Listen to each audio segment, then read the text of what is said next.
the Ashe, you expect me to be the utility bot. I carried, now you put me on a real carry, you know? It's the versatility I wanted to see as we get further in this double round robin, right? I don't just want to see this JDG roster clean house with a topside matchup that just dominates, right? Like, I want to see them play through bot side, play through mid, play through top, have versatility. And Roller's saying, let's make it happen tonight against FPX. They are looking to go undefeated in their Group A. They've already set one step here tonight. Now, Caitlyn is the hover here, but we already had the Corki pickup by FPX, providing a lot of mid-range damage here in the mid lane. Nidalee locked in, though, for MilkyWay. That's more like it right there. MilkyWay on the Nidalee. Someone that we've known here for the Kindreds, the Nidalees, the Graves. Kanavi could reply with, again, a more of a... I would say this is like an in-between kind of champ for me. He also farms, but he also plays aggro. He can also gank, but he can also be passive. He does so many different things. However, he wants it. I know I he love wants that he's taunting him with the Graves. He's like, yo, man, I saw you last You see game. Yagao's laugh. Yeah. You see Yagao's laugh. When he flickered over to the Graves, he's like, surely not. He's like, oh, okay, I'm just kidding.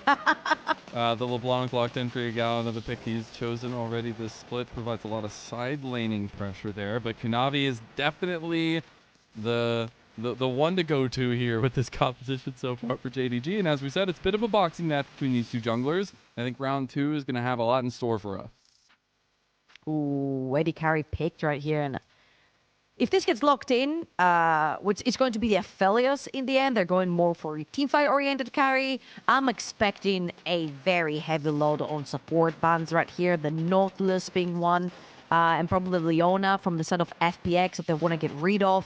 On the other side, you have things like the Alistar as well. You just need something that's beefy in your front line if you are FPX, because you do have a pretty good team fighting composition that also has a bunch of poke with the Nidalee and the Corki. You just need beefy front lines for yourself. The Nico sneaky ban aiming towards missing there with some combos potentially for the Kalista, but do wonder where the rest of the ban priority is going to go for them since jungle matchup is already set in stone. Expect some of the solo lanes to maybe take some of that priority in the ban. The Jax is the first one there to fall on the top side of joining the Rumble.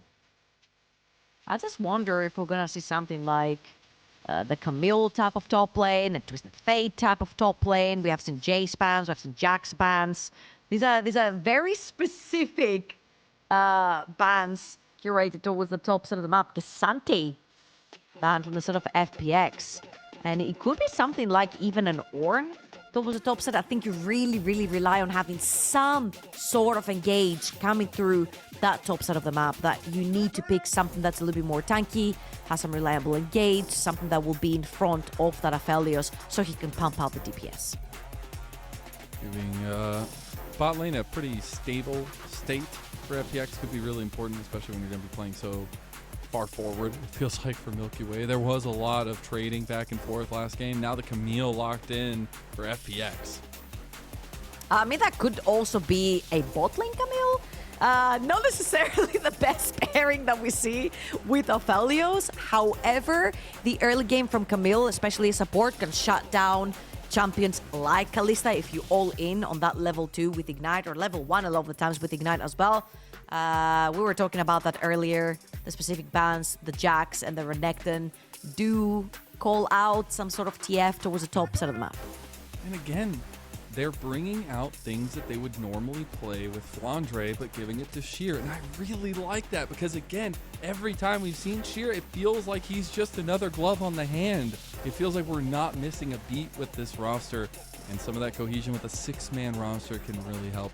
I want to see if his TF is going to stand up to Flandre's, because Flandre has literally single-handedly won games with that pick. The Nautilus, though, for missing, going to help set up the rest of the team. And here's going to be the reply as well on whether the Camille is going bot lane or not. Things like Thresh pop to mind a lot when you see Aphelios being locked in. It helps him a lot get out of dodge, but right here you do not necessarily have any proper engage if you're FPX.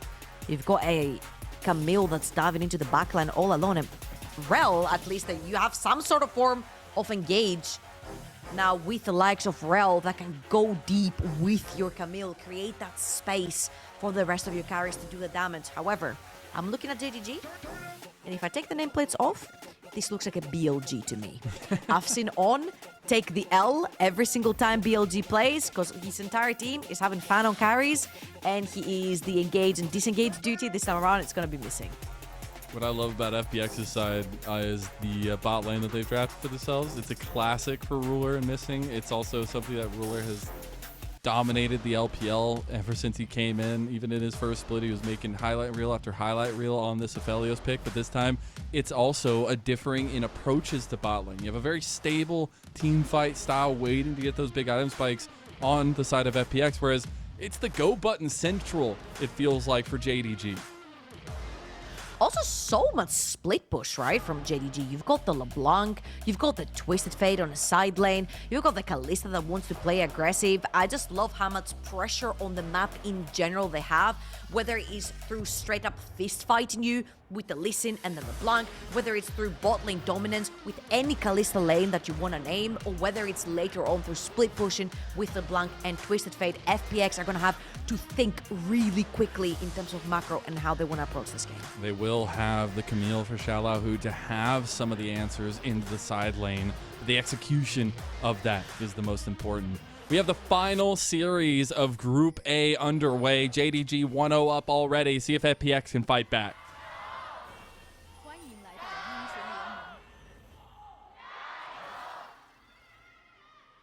There's Ari in real life.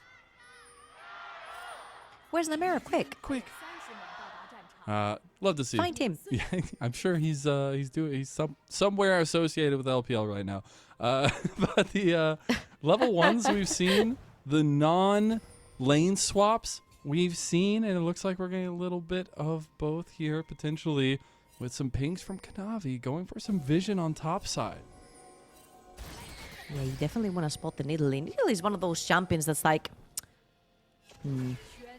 in Twitch terms, she's a little rat of a champ. Even though she's a cat, she's kind of a rat of a champ. She wants to find you and she wants to fight you in your own jungle. She's very good at just being a nuisance in general and invading. And especially when you give them one or a couple of priority lanes, it can become very, very, very annoying. And especially when you're playing Lee Sin, you're looking to get to that level 6, you're looking to get your kick early on. You definitely don't want to be having to deal with an Nidalee early on. What's MilkyWay doing? Oh, he's just going to stack his blood. I was like, is he considering just straight up walking up and taking the 50-50 on the chickens? It wasn't going to be the case. He just started his blue buff. Yeah, so big thing here as well, looking at those runes that had come up, but is the Hail of Blades there for care, so we'll be going more of the lethality Corki here instead of that kind of Trinity Force Fleet Footwork style we've seen. We'll wonder how that damage profile is going to work into Yagao, if he's going to have enough burst there. But I think the top lane is going to be a very important area to focus on as Yagao gets traded pretty heavily, as both junglers going to be pathing that way. And Corki level 1, level 2, so dominant in the mid lane. Anyone walks up to the wave, he gets to clear the wave for free and also gets to trade for free. His E is so potent right now for doing that. So usually what you want to do with Corki level 1 and level 2, you walk up, you press E, you take a trade as Yagao. He's laughing at Care for walking one step too far forward and taking a tower shot. Okay, trying to exert some pressure onto the Vibes man in mid lane for JDG. But that's also a cool conversation to have, and even though we've seen some lackluster stuff from FPX, a lot of turbulence outside of game beneath him, this is still a very FPX-centered developmental roster, right? Xioalaohu, a big project for them. Care also being a project for them. MilkyWay coming over from RNG. It's been really cool to see these guys kind of work together a lot with the addition of kind of the spiciness that Deokdam and Life have brought to life. Absolutely, and I feel like, oh my god, even though it was as much of a rough split as it is rough for Xioalaohu to play this lane, getting absolutely punished by Sheer. I want to bring it back to the combo that you said about not necessarily not missing Flandre, but you don't see a difference. As if you were to turn nameplates off, you wouldn't know if this is Flandre or Sheer playing. And there were a lot of people, me included actually, that I really enjoyed the times that I saw Sheer on the Rift in Spring Split, as we do have some mid-jungle shenanigans. However, Missing first on the play. Oh, Missing is there, and Yagao's able to set him up. Oh, the spear. He almost got hit by it. Yagao flashing away. Missing gets the kill at the end. First blood for JDG. What a crazy turn of events. And again, That Kalista lane is what started the whole domino effect right here. The fact that missing is free on the map. However, right now is a full versus 3 in favor of FPX. Yagao does have the TP, but for JDG to walk up in there would be too dangerous. They do grab the kill and they do get out. Life now with the roam onto the back of MilkyWay. Trying to press up while the Chicky Nuggies are being stolen away. The Spear did connect, but Yagao's actually going to go all in with care, forcing a little bit of attention from MilkyWay up towards mid lane, meaning that JDG are able to get what they wanted there. That was a very great play from JDG. Yagao having to flash last second as well. The Spear, I think this would have most likely taken a kill back. But FPX need to try and find avenues early on. And again, this was the domino effect that started from bot lane, hard shoving with the Kalista, into a reset from bot lane, into missing is suddenly mid lane, while Life is still bot lane, trying to help Deokdam shove out that wave. So that was that is the bot lane effect. Even though not main character anymore, surely assisting in terms of pressure around the map.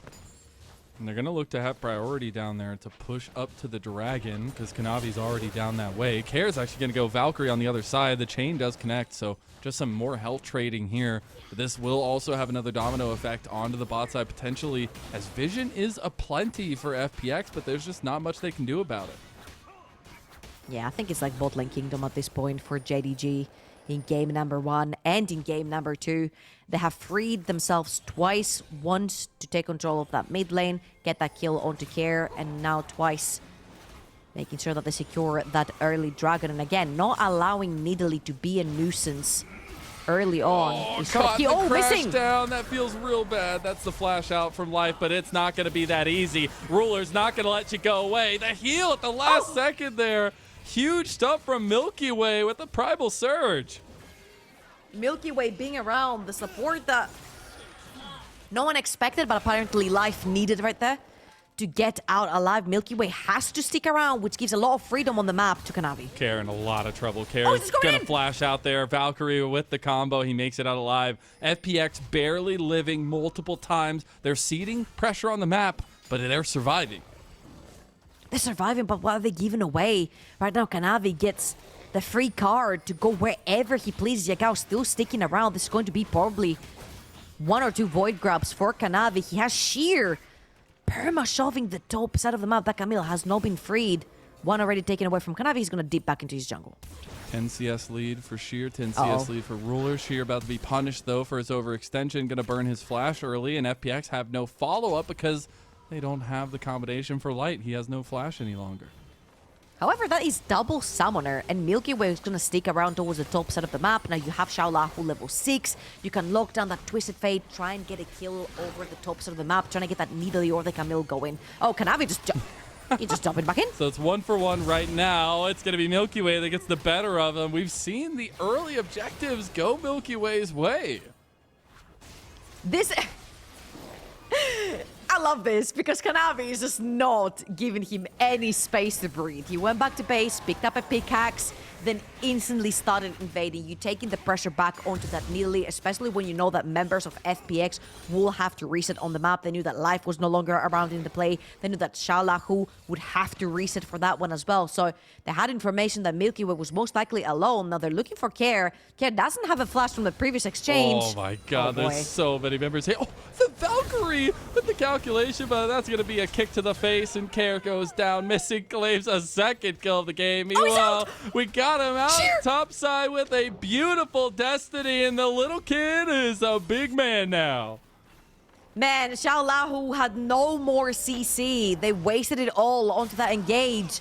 Sheer waited for the CC to be down.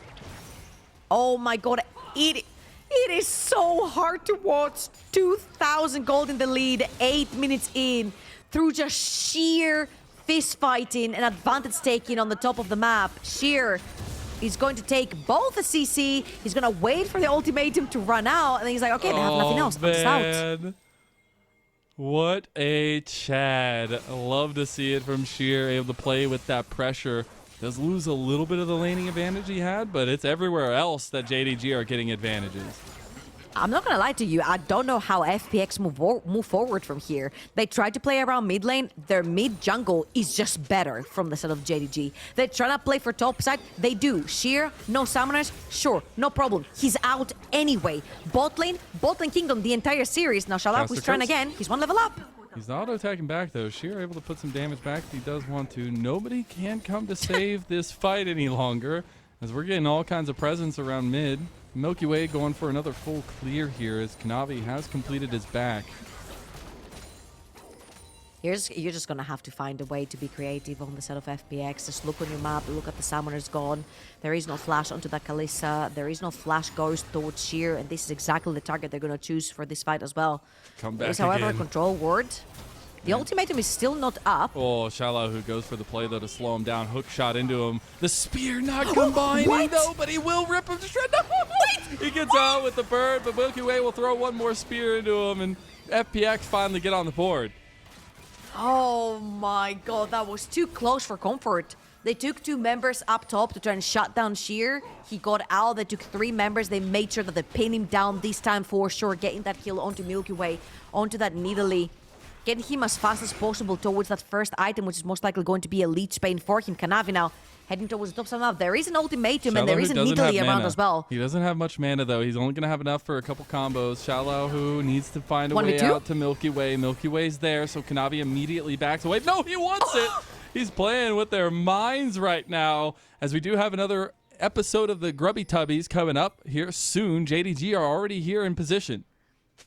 I think this is the first time in recent times that I've seen Kanavi trying to establish like actual dominance on the Rift. Just showing his opponents he's just better. He hits the Q, he's gonna take the Q. It doesn't matter if it's a 1v2.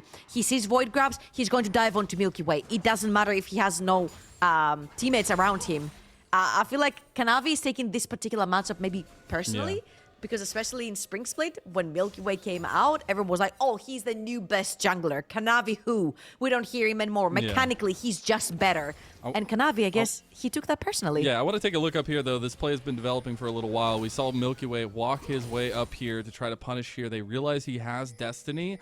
They don't really have an avenue to fight on bot side, so they want to try to pressure this top side of the map. Though Sheer playing very, very safely. And now that he's bought all this time, all this pressure, MilkyWay is going to have to force it back. And that's just free grubs for JDG. I feel like the telltale right here that Nidalee is probably towards the top side of the map is that there's no pressure towards Dragon. However, Seer's going to walk forward. He walks straight into it. He's going to pop the ghost, though. They got the TP. They want to save little bro. They don't want him to go down. He's going to go. Oh, no, he's still alive. Finally, Care guns him down, but MilkyWay is going to fall. No, he gets the heal for the Primal Surge. He's still alive. Kanavi has cleaned him up, though, and Kanavi, he's making it personal with a double kill. He's engaged on by Xioalaohu in life. He needs to find a Miracle Worker. That Miracle Worker might just be missing. He's going to go for the flash. The chain's connected. Kanavi gets another one. He's going to look for a 4th kill up here. Life under turret. He misses out of the Sonic Wave, but they might want to follow it up anyways. JDG are circling around life, and he will have no life left. Kanavi with 4 kills. Well, Deokdam is heading topside as well. I don't know if you guys are interested in a delayed penta. 4-0-1.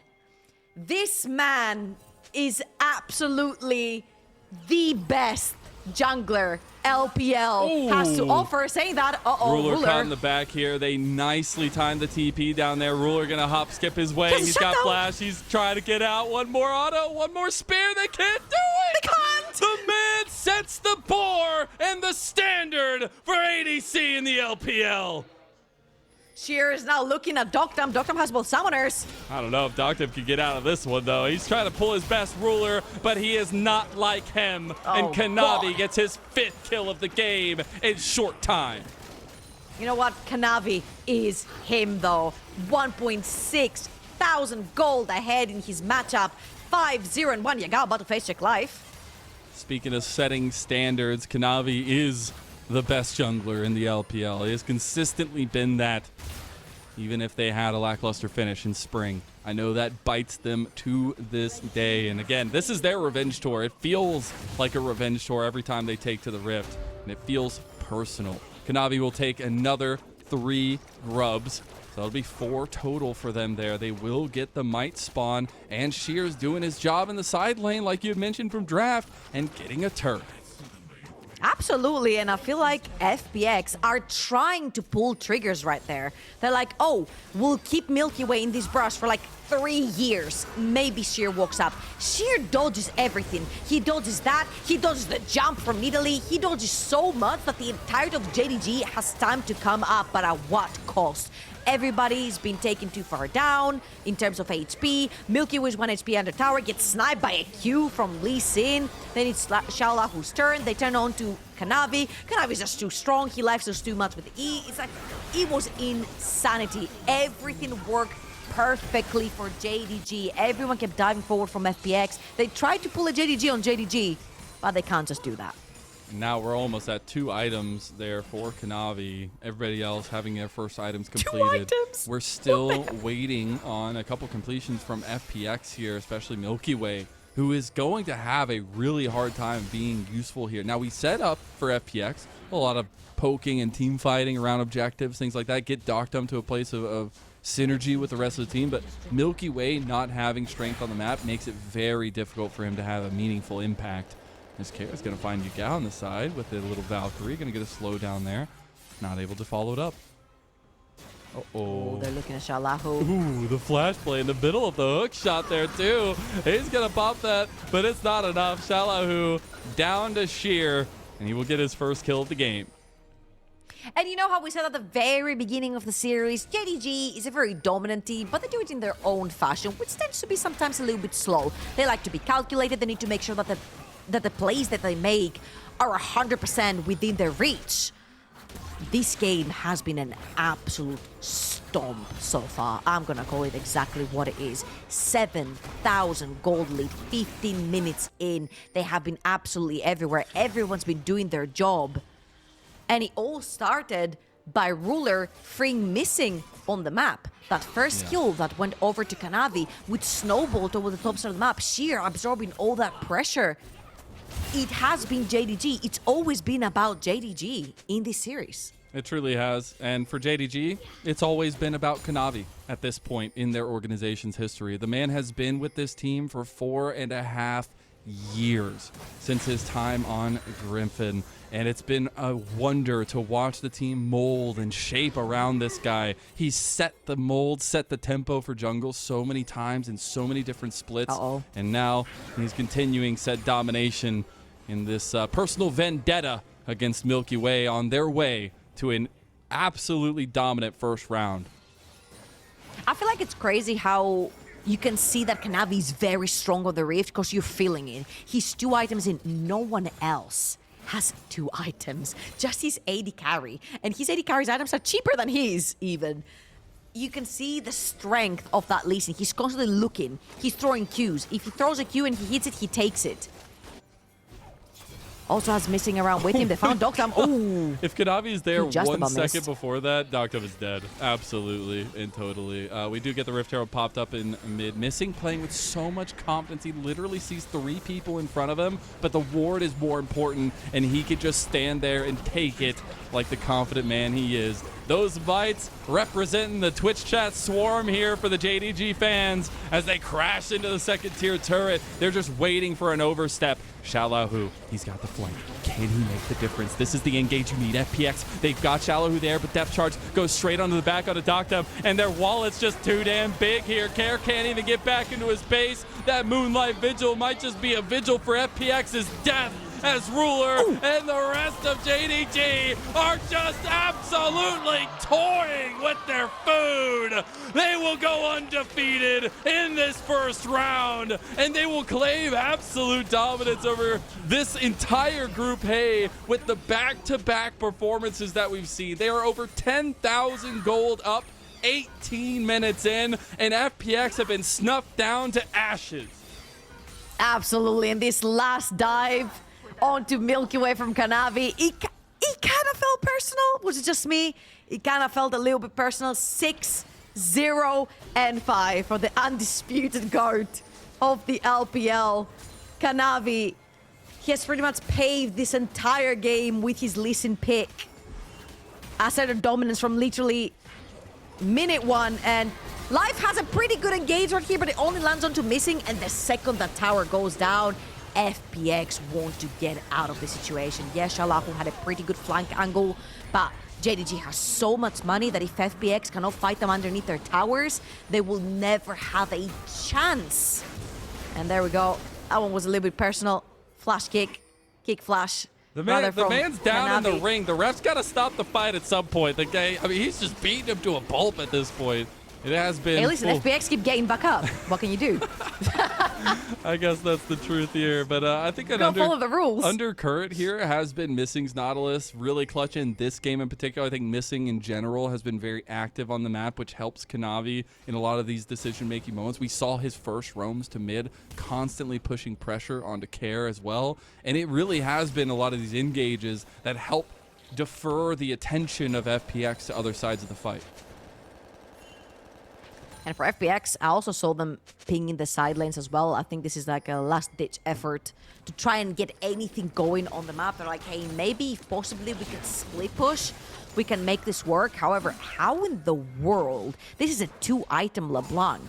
This is a 2.5-item Twisted Fate. 3k up onto the Camille. You try to split push, they'll eat you alive on a side lane. FPX, I feel like every single pathway that they had towards victory has been closed shut from JDG.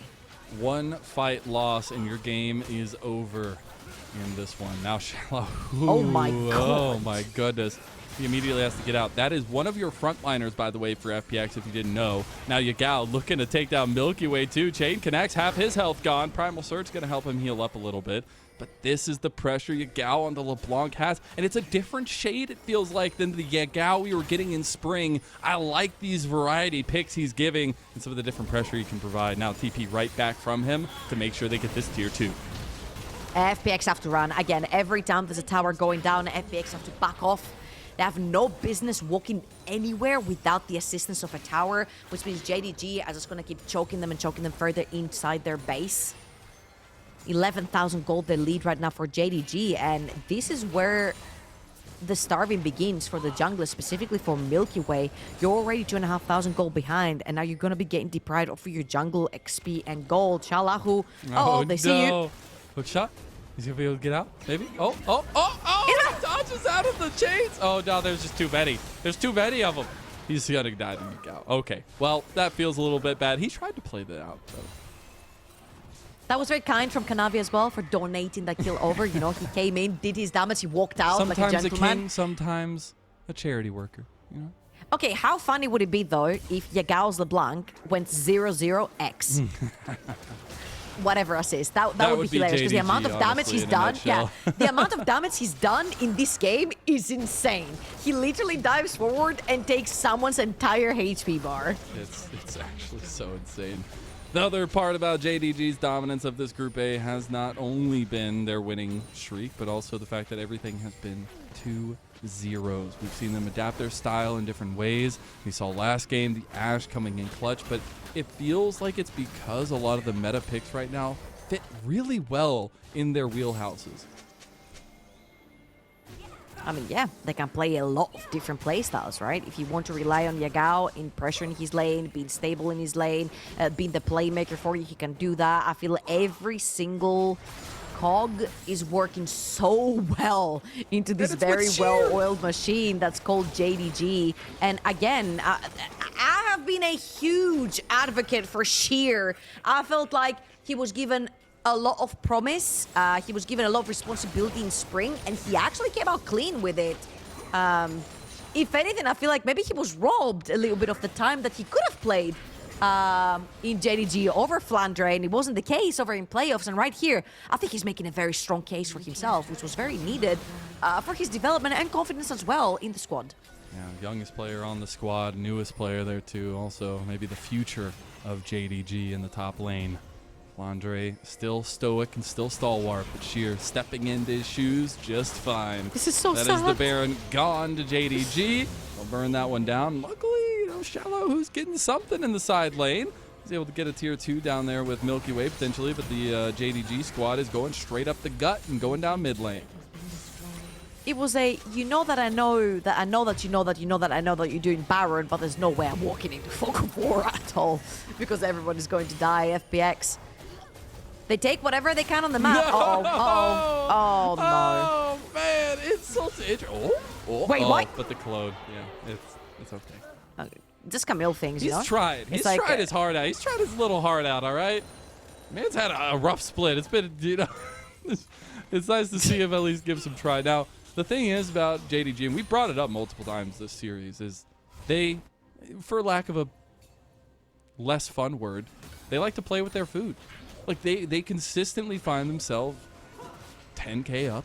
They'll take it slow. They'll make you get dragons, or they'll make you fight over dragons. They'll take dragons from you. They'll wait for fights outside of your base and then take your base. It's so funny how dominant they want to present themselves so far this split. It's kind of like a slow choke, if you will, usually. This one's a fast scary, one. man. A very, very It's fast like one. serial killer stuff. Yeah, absolutely. They pray, you know, the wait for their prey to come out and then they bite. However, JDG right here, I don't think they waited at all.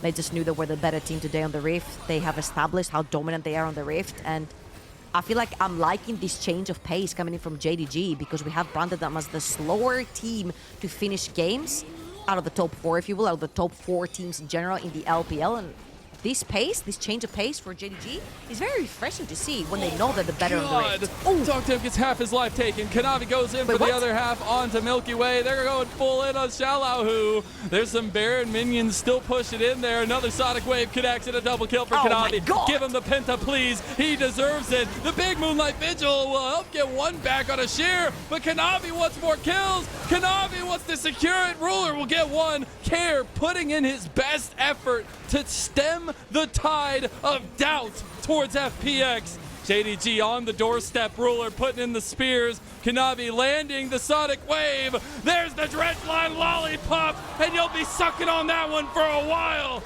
JDG will decimate the competition. They will go undefeated in the first round robin of group number A. They just gotta finish it now, and that's a 3-0, 6-0 series scoreline for them. You know, every time I look at JDG, the people that are the most brutal in the Rift, the people that pop off, they look stone cold, man. Kanavi got off his chair as if nothing happened. Sheer was laughing, Yagao was laughing, Missing was laughing. Kanavi was stone cold.